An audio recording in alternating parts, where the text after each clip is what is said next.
Hola, hoy vamos a hablar de triage. Triage específicamente en desastres. ¿Y de dónde viene esto del triage? Esto viene del siglo XVIII, de la mano de Dominique Jean Larrey, que fue el jefe médico de Napoleón. Vale decir, esto está pensado para el campo de batalla.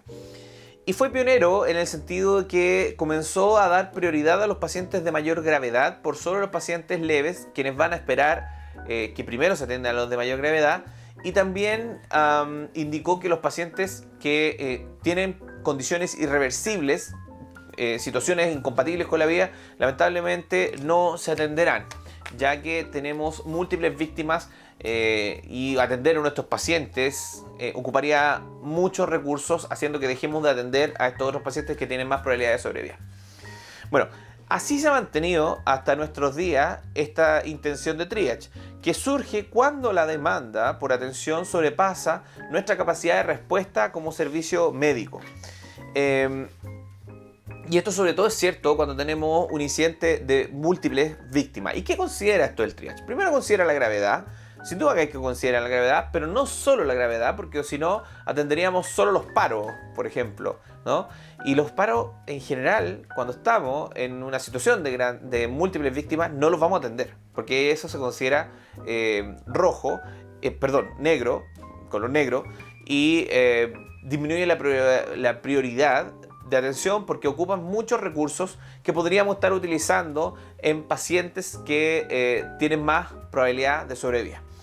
Entonces, utilizamos la gravedad, también utilizamos la probabilidad de sobrevivir, que es lo que ya conversamos, y además el tipo de intervenciones que tenemos que realizar. Si alguno de estos pacientes necesita una intervención como intubación, conexión a ventilación mecánica, sedación, preparación de múltiples bombas, olvídense, eso no lo vamos a desarrollar en un incidente de múltiples víctimas. En un incidente de múltiples víctimas vamos a desarrollar solo dos acciones. Abrir la vía aérea mediante la tracción mandibular o comprimir alguna herida, poner un torniquete, etc. Evitar que se desangre el paciente. Son las dos acciones porque son acciones cortas y que podrían mejorar la sobrevida de ciertos pacientes. Y si los pacientes no responden a estas intervenciones, lamentablemente ese paciente pasa a constituir el color negro y no podemos priorizar su atención debido a que pueden existir una veintena de pacientes que están esperando nuestra ayuda. Bien, una vez que nosotros instauramos el triage, también se trata de poner una tarjeta en los pacientes y esta tarjeta debe ser fija al cuerpo, ¿no? No se pone en la ropa, sino que se pone fija al cuerpo. Tiene que ser resistente al agua, tiene que ser de fácil escritura y al menos debería tener la identificación del paciente, la fecha y la clasificación. Todos los modelos de triage más o menos tienen los mismos colores. Tenemos el color negro, que el paciente lamentablemente tiene una condición irreversible que no va a ser prioridad de nuestra atención. El color rojo, que es un paciente que requiere atención inmediata. El color amarillo, que puede esperar hasta que se atendan los rojos. Y el color verde, que son los pacientes leves que pueden esperar más aún. Los de color negro no solamente son los pacientes que están en paro, también pueden ser pacientes, por ponerle un ejemplo, que requieren muchas intervenciones, como por ejemplo un gran quemado con el 100% de su superficie corporal quemada y que prácticamente no está ventilando. Ese paciente, lamentablemente, a pesar de que no está en paro, tiene muy baja probabilidad de sobrevivir y por ende pasa a ser color negro y el paciente probablemente no va a recibir una atención, principalmente porque está ocupando recursos que podrían utilizarse en pacientes que sí tienen mayor probabilidad de sobrevivir. Bueno, hay muchos modelos de triage y como mis docentes me dijeron más de alguna oportunidad, cuando existen muchos ejemplos de alguna escala, algún score, significa que no hay ninguno lo suficientemente perfecto que haya destronado a los demás. Todos tienen sus errores. Pero en general lo que utilizamos es el START, al menos acá en Chile y en varios países se utiliza el START, pero existe el SET, existen incontables, Manchester, muchos SCORE, como para tratar de identificar a los pacientes en el prehospitalario. Bueno, acá usamos el START y su rendimiento no es el mejor. Tenemos un estudio del 2009 que se publicó en el Annals of Emergency Medicine, que se basó en el accidente que existió en el 2002 con 262 personas, dos de ellos fatales, ¿no? Un accidente en tren. Bueno, ¿qué es lo que encontraron? ¿No? Trataron de evaluar qué tanto se correlacionaba el triage que se hacía en el campo versus el outcome de los pacientes, ¿no? Y vieron que en el campo se identificó 22 rojos, 62 amarillos y 58 verdes, de los cuales realmente 2 eran rojos, 26 solamente eran amarillos y 120 eran verdes. Eso les permitió generar las sensibilidades y las especificidades de cada una de las categorizaciones. Por ejemplo, la sensibilidad del rojo 100%. ¿Cuál es el problema? Que la especificidad es del 77%. ¿No? Estábamos sobreclasificando pacientes en rojo. Los amarillos tienen una sensibilidad del 40%. 40% de sensibilidad, horrible. La especificidad 12%, peor aún.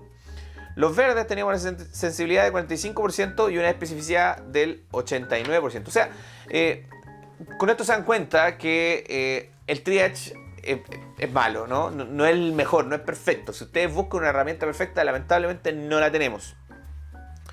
Una de las limitaciones que tuvo este estudio es que no se logra identificar si realmente estos números dependen porque el triage, o sea, la escala es la mala o porque quienes lo aplicaron mal, ¿no? Y hay escalas que se pueden mostrar como mejores. Sin embargo, ellas se han hecho comparaciones pero en simulaciones. De todas formas, el STAR sigue siendo sencillo y probablemente tenga mejor rendimiento que la simple subjetividad, ¿no? Sobre todo cuando tenemos distintos niveles de entrenamiento en las personas que van a acudir generalmente a un desastre. Bueno, todos los modelos tienen ciertas limitaciones. Primero, sabemos que hay un sobre-triage. Entre el 25 al 50% sobre-triachean, como ya lo hemos puesto como verbo, el triage. Tenemos la subjetividad. Por ejemplo, en el mismo STAR se dice que hay que tomar el pulso. Y nosotros ya sabemos de los estudios que se hacen en paro cardiorrespiratorio que somos súper malos palpando el pulso, incluso a nivel carotidio. Y el STAR te pide que lo palpes a nivel radial. Entonces, ya partimos con problemas porque vamos a tener bastante variabilidad solamente considerando un punto en específico. Lamentablemente hay subjetividad. Es más, los scores te mencionan que si tú tienes dudas de repente con la categorización, lo dejes con la mayor categorización, con una categorización mayor. O sea, si yo estoy ahí en la duda, chuta, no sé si es amarillo o es rojo, voy a tender a dejarlo en rojo. Entonces, ya sabemos que existe entre un 25 y un 50% de sobre-triage que está aceptado como por todo el mundo. Ya, si esto es lo que nos equivocamos cuando estamos haciendo triage, sobre todo en el prehospitalario.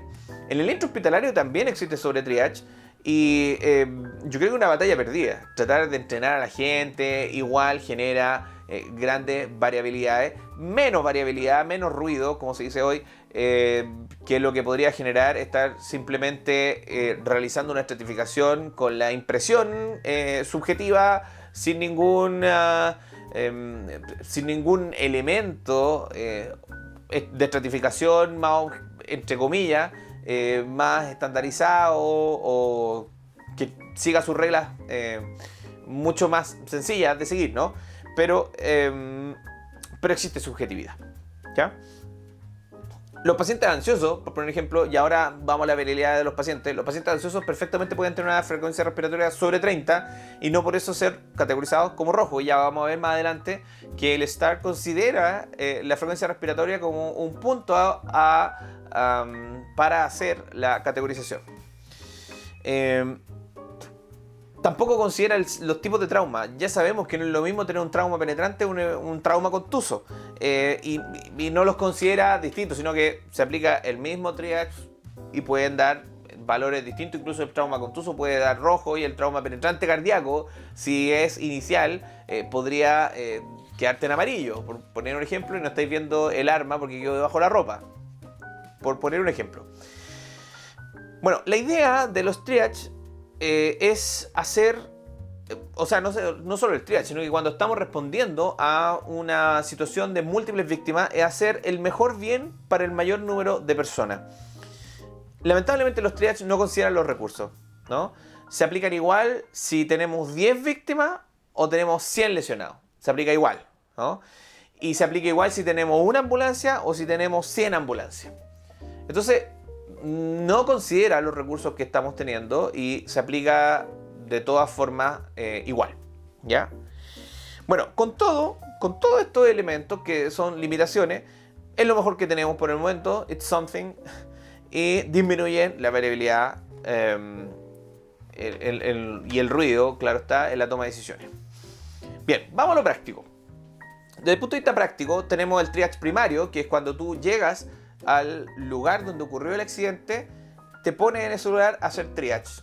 El triage que se realiza en el mismo lugar se llama triage primario o nivel 1, como ustedes quieran.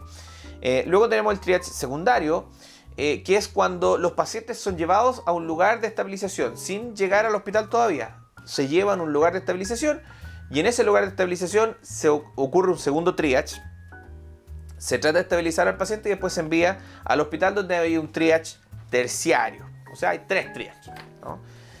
A veces no tenemos un lugar de estabilización y el paciente se toma, sobre todo acá en Chile, se toma desde el sitio del suceso y se envía directamente al hospital, haciendo como triage primario y secundario en el mismo lugar donde ocurrió el incidente. Bueno, ¿qué es lo que se hace con lo del triage? Lo primero que se hace al llegar es que deberíamos iniciar el triage con el primer paciente que encontramos. O sea, nos bajamos del lugar y encontramos un paciente en nuestros pies, ese es el primero que vamos a hacer el triage. No ir a buscar al paciente que parece más grave desde nuestra subjetividad. ¿Por qué? Porque vamos a perder el orden y nos van a quedar pacientes sin revisar. Se recomienda que uno parte el triage con el primer paciente que uno está viendo y luego, en el sentido de las manecillas del reloj, ir viendo paciente por paciente y cada vez aumentando nuestro rango de categorización hasta que tengamos idealmente a todos los pacientes categorizados. Como ya les había mencionado, hay 2 intervenciones: comprimir sangrado y permeabilizar la vía aérea. No más. No vamos a hacer compresiones torácicas, no vamos a hacer intubación orotraqueal, no. Si el paciente no está ventilando, traccionamos la mandíbula y no empieza a ventilar, ese paciente es negro. No hay más intervenciones que vamos a realizar. Estamos en una situación de múltiples víctimas y debemos priorizar nuestras atenciones con los que tienen mayor probabilidad de sobrevida. Bien, ¿cómo se hace en términos prácticos el triage? Específicamente el triage STAR. La primera pregunta que uno siempre hace cuando llega a un lugar es: ¿quiénes pueden caminar? Y los que puedan caminar se van a dirigir a un lugar seguro. Y nosotros los dirigimos a un lugar seguro, no al medio de la carretera, claro está, a un lugar donde estén lo suficientemente seguros. Y todos esos pacientes que puedan caminar, significa que están bien perfundidos en el cerebro, como que entendieron la orden, ya tienen las piernas buenas, pueden caminar, tienen circulación, tienen todo. Así que pueden tomar esta orden y caminar. Son considerados como color verde, o sea, pacientes más leves, ¿sí? Los pacientes que no pudieron caminar van a quedar ahí en el campo y ellos son los que vamos a nosotros a hacerles el triage. Y recuerden las siguientes letras: R, P, N. R de respiración, P de pulso y N de neurológico, ¿no? Entonces, los pacientes que no pudieron caminar, la siguiente pregunta que vamos a hacer en el triage es: ¿se respira o no respira? Si la respuesta es no, no respira, entonces tracción mandibular. Con la tracción mandibular sigue sin respirar, el paciente es negro. Con la tracción mandibular sí puede respirar, ese paciente es rojo y necesita atención inmediata. Supongamos que respira el paciente. La siguiente pregunta es, nuevamente con la respiración: ¿este paciente respira sobre 30 por minuto o no? Si el paciente respira sobre 30 por minuto, entonces ese paciente pasa a ser rojo. Si la respuesta es no, no respira sobre 30 veces por minuto, entonces lo siguiente que vamos a hacer es tomar el pulso radial. Tomamos el pulso radial, el paciente tiene pulso radial, entonces ese paciente vamos bien. Pero si no tiene pulso radial, pasa a ser color rojo también. O sea, necesitan atención inmediata. Recuerden, color rojo necesita atención inmediata, color verde, pacientes son los leves, esperen hasta que resolvamos este problema. Muchos de ellos se van a ir después de forma espontánea probablemente. Y el color negro, el paciente que lamentablemente está falleciendo o falleció y que por ende no va a ser prioridad en nuestro triage. Bien, No tiene pulso radial, es rojo. Tiene pulso radial, entonces viene la N de neurológico. ¿Y qué vamos a hacer? Le vamos a decir, abra los ojos, cierre los ojos, apriéteme la mano y ya. O apriete los dedos, empuñe la mano. Sigue órdenes simples. Si la respuesta es sí, entonces queda como amarillo. Si la respuesta es no, no sigue órdenes simples, entonces queda como rojo. Entonces debe atenderse de forma inmediata. Una vez que ustedes hacen el triage, o sea, han contabilizado los pacientes que hay, ya tienen más o menos los colores de cada uno, lleven algo en que escribir, anótenlo, porque tienen que llamar. ¿Tienen que llamar a quién? Tienen que llamar a que les traigan ayuda. Y hay un orden como para establecer cómo voy a llamar a la ayuda, ¿no es cierto? Lo primero es establecer el lugar, dónde estoy. Para que la ayuda llegue, tienen que saber dónde estoy. Entonces, indicamos cuál es el lugar,